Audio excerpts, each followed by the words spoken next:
आजचा व्हिडिओ आवडल्यास लाईक व सबस्क्राईब करून आयकॉन बेल दाबून सर्व ग्रुपवर शेअर करायला विसरू नका। लाखो जणांच्या पसंतीस उतरलेला बर्जर पेंट, यामध्ये मिळेल आपल्याला oil paint, cement paint, waterproof paint, याचबरोबर फरशी बसवण्यासाठी केमिकल, वॉल पेंट, सर्व प्रकारचे रंगाचे प्रकार हजर स्टॉक मध्ये होलसेल दरात उपलब्ध आहेत।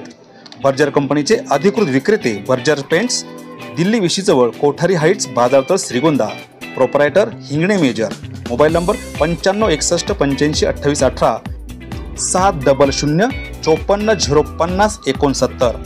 एकदा अवश्य भेट देऊन आपल्या स्वप्नातील घराला द्या सत्यातील रंग बर्जर पेंट्स। रंगाच्या दुनियेतील एक अद्वितीय नाव बर्जर पेंट्स, श्रीगोंदा।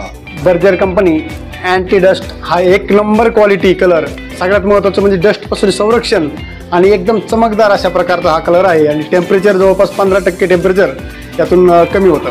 बेस्ट। नमस्कार, आपणा सर्वांचं दक्ष टाइम 24 लाईव्ह मध्ये सहर्ष स्वागत।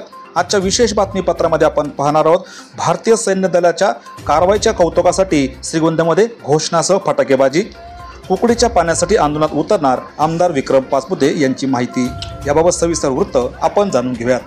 काश्मीरमधील पहलगाममधील 26 पर्यटकांच्या हत्येच्या विरोधात भारतीय सैन्य दलानं व पंतप्रधान नरेंद्र मोदी, गृहमंत्री अमित शहा व केंद्रीय संरक्षण मंत्री राजनाथ सिंह यांनी पहलगाम हल्ल्यास पाकिस्तानला चोख उत्तर दिल्यानं श्रीगोंदा येथे आमदार विक्रम पाचपुते यांच्या व कार्यकर्ते पदाधिकाऱ्यांच्या उपस्थितीमध्ये माऊली निवासस्थानी भारतीय सैन्य दलाच्या मनोधैर्य वाढीसाठी भारत माता की जय घोषणा देत फटाके फोडत जल्लोष करण्यात आला। कुकडीचे हक्काचे पाणी शेतकऱ्यांना भेटले नाही तर लोकप्रतिनिधी असलो तरी शेतकऱ्यांबरोबर आंदोलनात रस्त्यावर उतर असल्याचं आमदार विक्रम पाचपुते यांनी बोलताना सांगितलं। चोंडी येथे झालेल्या कॅबिनेट मीटिंगमध्ये अहिल्यानगर दक्षिणसाठी विशेष मागण्या करण्यात आल्या आहेत। यामध्ये पेडगावच्या किल्ल्याचे नामकरण करून धर्मवीर गड करणे, विकासासाठी निधी मंजूर करणे तसेच अहिल्यानगर दक्षिणमध्ये म्हणजे श्रीगोंदा मतदारसंघात शासकीय वैद्यकीय महाविद्यालय होण्यासाठी प्रयत्न करणार असल्याचं यावेळी पाचपुतेंनी सांगितलं। लवकरच स्वायत्त संस्था व नगर परिषदांच्या निवडणुका होऊ घातल्याची माहिती यावेळेस त्यांनी दिली। यासाठी भाजपाचे कार्यकर्ते तयार असल्याचं आमदार विक्रम पाचपुते यांनी दक्ष टाइम्स 24शी बोलताना सांगितलं। यावेळी विचारलेल्या प्रश्नांना आमदार विक्रम पाचपुते यांनी सविस्तर उत्तर दिलं। आज भारतीय जनता पार्टी श्रीगोंद्याच्या वतीने खरं तर मागच्या आठवड्यामध्ये आदरणीय पंतप्रधान नरेंद्रजी मोदी साहेब यांच्या नेतृत्वाखाली केंद्र सरकारने जातनिहाय जनगणनाचा प्रस्ताव हा पारित केला आणि त्या अनुषंगाने आता पुढची वाटचाल सुरू होतीये। त्यामुळे कोणाला कसा वाटा दिला पाहिजे हे खूप महत्त्वाचा मुद्दा होता आणि हा महत्त्वाचा निर्णय देश पातळीवरती झाला। या निर्णयाचं स्वागत करण्यासाठी आम्ही हा जल्लोष साजरा करतोय। भारताने चोख उत्तर द्यायला सुरुवात केलेली आहे। आज मध्यरात्री म्हणजे कालच्या मध्यरात्री आजच्या दिवशी भारताने जे काही पीओके आहे, पीओके मध्ये जे दहशतवादी अड्डे होते याच्यावरती हल्ला सुरू केला आणि आता पाकिस्तानलाच नव्हे तर संपूर्ण जगाला हा संदेश दिलेला आहे की भारत बदललेला आहे आणि आता भारत शांत बसणार नाहीये। प्रत्येक जी कोणती कुरघोडी असेल, कोणतीही कारवाई असेल त्याला चोख उत्तर हा देश देऊ शकतो आणि आता हा नवीन भारत आहे, हे नवीन रूप जगासमोर आलेलं आहे। आणि नवल असं आहे की एवढी मोठी कारवाई झाल्यानंतर अनेक देशांची प्रतिक्रिया आलेली आहे की भारताने हितनं पुढे जर संयमाची भूमिका घेतली तर पाकिस्तान शांत राहील। याच्यावरनं हा संदेश स्पष्ट झालेला आहे की भारताच्या ताकदीसमोर पाकिस्तानचं काहीही चालत नाहीये आणि इतकं मस्त या देशाचं नेतृत्व आदरणीय पंतप्रधान नरेंद्रजी मोदी साहेब यांच्या माध्यमातून होतंय। आपले संरक्षण मंत्रीही तितकेच खमखर आहेत आणि देशाचे गृहमंत्री यांनी देशामध्ये तर आज नक्कीच ड्रिल ठेवलेली आहे। म्हणजे काल जे लोक या ड्रिलची चेष्टा करत होते, मला खात्री आहे की ते आता घाईघाई ड्रिलमध्ये सहभागी होतील आणि उद्या जर युद्ध झालं तर स्वतःचा जीव कसा वाचवायचा, जे कालपर्यंत देशाची आणि देशाच्या नेत्यांची टिंगल करत होते हे लाईनीत पहिले असतील ड्रिल समजून घेण्यासाठी। हे नक्कीच नवल असणार आहे। त्यामुळे आपल्या दृष्टिकोनातनं आजचा दिवस खूप महत्त्वाचा आहे। ही जातनिहाय जी जनगणना होती ही देशाचं नक्कीच भविष्य बदलणार आहे।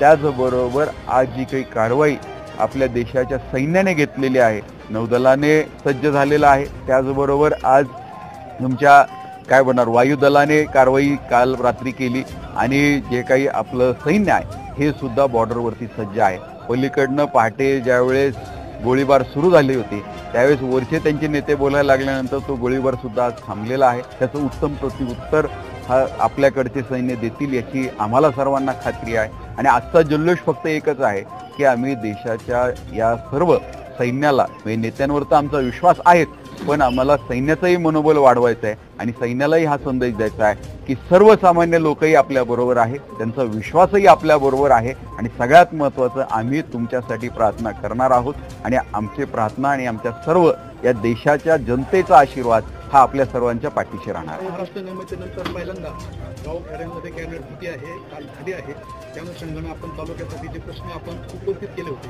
त्यात काय चर्चा झाली काय? खूप महत्त्वाची होती. म्हणजे मुळात म्हणजे राज्याच्या इतिहासामध्ये अनेकदा कॅबिनेट बैठका ह्या राज्याच्या राजधानीच्या बाहेर झालेल्या आहेत, म्हणजे मुंबईच्या बाहेर झालेल्या आहेत. पण राजधानी बाहेरच्या ज्या काही बैठका झाल्या त्या जिल्ह्याच्या ठिकाणी झाल्या होत्या. ही पहिली बैठक अशी आहे की जिल्ह्याचं ठिकाण सोडून होती, एका ग्रामपंचायतीच्या हद्दीमध्ये ही बैठक झाली होती. त्यामुळे ही बैठक खूप महत्त्वाची आहे. म्हणजे आमच्या पणजी आमच्या वडिलांना कायम सांगायच्या की शेत आपल्याशी बोलतं, पीक आपल्याशी बोलतं. आठ एकच असते, शेतात जायचं असतं, पिकाला हात लावावा लागतो. तीच अवस्था कालच्या बैठकीची होती. कालच्या बैठकीमध्ये मी मागेही सांगितलं की मंत्री किंवा लोकप्रतिनिधी जेवढा महत्त्वाचा असतो त्याहून जास्त महत्त्वाचे अधिकारी असतात. म्हणजे आज मंत्री लोकप्रतिनिधी म्हणजे सरकार नसून मंत्री लोकप्रतिनिधी आणि अधिकारी हे मिळून सरकार असतात. आणि तसं पाहिलं तर सरकारमध्ये जवळजवळ 80% वाटा हा अधिकाऱ्यांचा असतो. त्यामुळे ह्या अधिकाऱ्यांना जाणीव होणं खूप गरजेचं आहे. आणि काल अहिल्यानगरमध्ये आल्यानंतर आणि त्यातली त्यात मला अभिमान एका गोष्टीचा वाटतो, आनंद एका गोष्टीचा वाटतो की ही बैठक दक्षिणेमध्ये झाली होती. आणि दक्षिणेमध्ये बैठक झाल्यामुळे दक्षिणेच्या आपल्या सर्व ज्या काही शेतकऱ्यांच्या अडचणी असतील, सर्वसामान्य नागरिकांच्या ग्रामस्थांच्या ज्या काही अडचणी असतील याची जाणीव ह्या अधिकाऱ्यांना झाल्याशिवाय राहणार नाही. आम्हाला लोकप्रतिनिधींना अडचणी माहिती असतात, पण मांडल्यानंतर त्या अडचणीवर मार्ग काढायचं काम हा अधिकाऱ्यांचा असतो. दुर्दैवाने हे अधिकाऱ्यांना ही जाणीव कधी असते कधी नसते. तर ह्या कालच्या बैठकीमुळे नक्कीच ह्या अधिकाऱ्यांवरती परिणाम झाल्याशिवाय राहणार नाही. भविष्यामध्ये हे कोणतंही म्हणजे त्यातले त्यात अहिल्यानगरचे प्रश्न आणि त्यातले त्यात दक्षिणेचे म्हणजे आपल्या श्रीगोंद्यासारखे प्रश्न ज्यावेळेस जातील याचा सकारात्मक विचार केल्याशिवाय राहणार नाही. आपण काही मागण्या त्या बैठकीमध्ये केल्या होत्या, त्याचा सकारात्मक विचार होतोय. आपण जो काही बहादूरगड म्हणून या ठिकाणी मानला गेला होता, म्हणजे पेडगावमध्ये जो गड आहे त्याला बहादूरगड याचा नामोल्लेख होतो, याचं धर्मवीर गड असं नामांतरण व्हावं अशी आपण मागणी केली होती.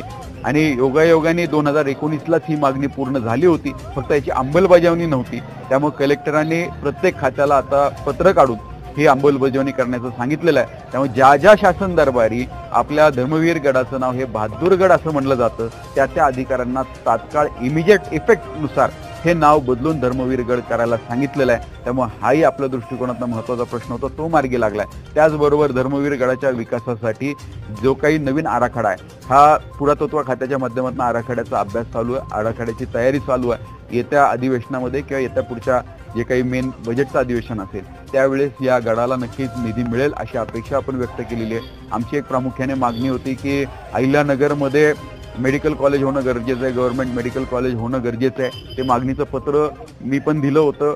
आणि काय झालं की मुळात जिल्हा अहिल्यानगर एकमेव जिल्हा असा होता की ज्या ठिकाणी शासकीय वैद्यकीय महाविद्यालय नव्हतं, तर हे लवकरात लवकर व्हावं. कालच्या बैठकीमध्ये तो सुद्धा निर्णय झालाय. आता आमचा प्रयत्न आहे की तो आपल्या मतदारसंघात कसं होईल त्या दृष्टिकोनातून आम्ही पाठपुरावा सुरू केलेला आहे. जर यश आलं तर ते मोठं यश नक्कीच असणार आहे. त्या दृष्टिकोनात आमचे प्रयत्न चालू आहे. कार्यकर्त्यांच्या निवडणुका होणं गरजेचं होतं आणि भारतीय जनता पार्टी त्यासाठी तयार आहे. कधीही जरी असेल म्हणजे ती निवडणूक कधीही घ्यायला सांगितलं तर आमची तयारी कालही होती, आजही आणि उद्याही असणार आहे. आता ती प्रक्रिया लवकरात लवकर चालू होईल. त्याचा फायदा नक्की एक होईल की जे अधिकारी राज होतं ते कुठेतरी बाजूला होऊन लोकप्रतिनिधी राज लवकरात लवकर येईल.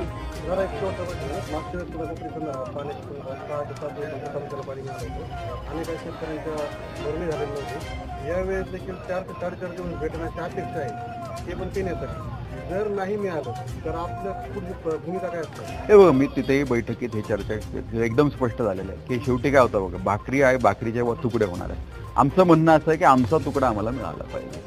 मग जर भाकरी छोटी असेल तर तुकडा हा म्हणजे शेवटी आपला हक्काचा वाटा हा कमीच येणार आहे. पण आपला वाटा जाता कामा नये किंवा वाटा कमी होता कामा नये ही आमची भूमिका होती, ती रास्त आहे. उद्या त्यात जर काय कमी होत असेल तर रस्त्यावर उतरणारा पहिला व्यक्ती हा विक्रम पाचपुते असेल. मी हे त्या बैठकीत सांगितलंय आणि त्यांना म्हणलं हे तुम्ही रेकॉर्डवरती घ्या. उद्या जर तुम्ही पाण्याच्या नियोजनामध्ये पुढे मागे जर हलगर्जीपणा केला तर आमदार जरी असलो, लोकप्रतिनिधी जरी असलो, तरी आंदोलनामध्ये मी उतरल्याशिवाय राहणार नाही, ही ग्वाही मी त्या ठिकाणी दिलेली आहे. आणि त्याचबरोबर मुळात म्हणजे काय होतं की आपल्याला ही मांडणी चुकीची केली जाते. श्रीगोंद्याला 4.5 दिवस हे पूर्ण गेजने पाणी आहे, पण 4.5 दिवसापेक्षा पाणी सुरू झाल्यानंतर पहिले 6 ते 7 दिवस हे पाणी पोहोचायला जातं. ते पोहोचल्यानंतर उर्वरित जे दिवस आहेत, म्हणजे खाली जे 11 दिवस पाणी चालतं, हे 11 दिवस श्रीगोंद्याला पाणी मिळत असतं. म्हणजे असं नसतं की श्रीगोंद्याला अजिबात पाणी मिळत नाही. श्रीगोंद्याच्या हद्दीमध्ये हे जो काही आपला श्रीगोंदा डिव्हिजन आहे, इथे 950 गेजनी पाणी येतं आणि आपल्याला खाली ते 600 गेजनी खाली पाणी द्यायचं असतं. म्हणजे वरचा जो 350 क्युसेक्सचं पाणी आहे हे श्रीगोंद्याच्या हक्काचं आणि वाट्याचं असतं. दुर्दैवाने तो पाणी उपसा होत होता, पाणी चोरी होत होती. त्यामुळे आपलं सगळ्यांचा गैरसमज असा होतो की खाली पाणी जातं, श्रीगोंद्याला मिळत नाही. जर पाण्याचं नियोजन उत्तम अधिकाऱ्यांनी केलं तर मला खात्री आहे ज्यावेळेस करमाळ्याचं, मी कर्जत नाही म्हणत नाही, ज्यावेळेस करमाळ्याचं आवर्तन सुरू होतं, करमाळ्याला ज्यावेळेस 500 क्युसेक्सने पाणी मिळतं त्या दिवसापासून श्रीगोंद्याला 350 क्युसेक्सने पाणी येत असतं. म्हणजे पहिले 11 दिवस हे 350 क्युसेक्स आणि नंतरचे 4.5 दिवस हे 950 क्युसेक्सने श्रीगोंद्याला पाणी मिळणार आहे. आणि याचं जर वाटप योग्य पद्धतीने केलं आणि याच्यामध्ये कसल्याही प्रकारची चोरी झाली नाही तर मला खात्री आहे की प्रत्येक शेतकऱ्याला ज्याचं डिमांड आहे त्याला पाणी मिळाल्याशिवाय राहणार नाही. जरी हे पिण्याचं पाण्याचं आवर्तन असेल तरी सुद्धा फळबागा कशा जगवता येतील, शेतीला पाणी कसं देता येईल यासाठी आमचा प्रयत्न राहणार आहे.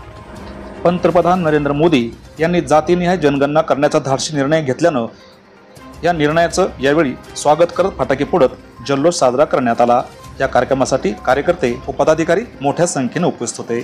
आजच्या खास वृत्तावर तुर्तास येथेच थांबू. पुन्हा भेटू नवनवीन बातम्यांमध्ये. तोपर्यंत जय हिंद. दक्ष टाइम 24 लाईव्ह श्रीगोंदा.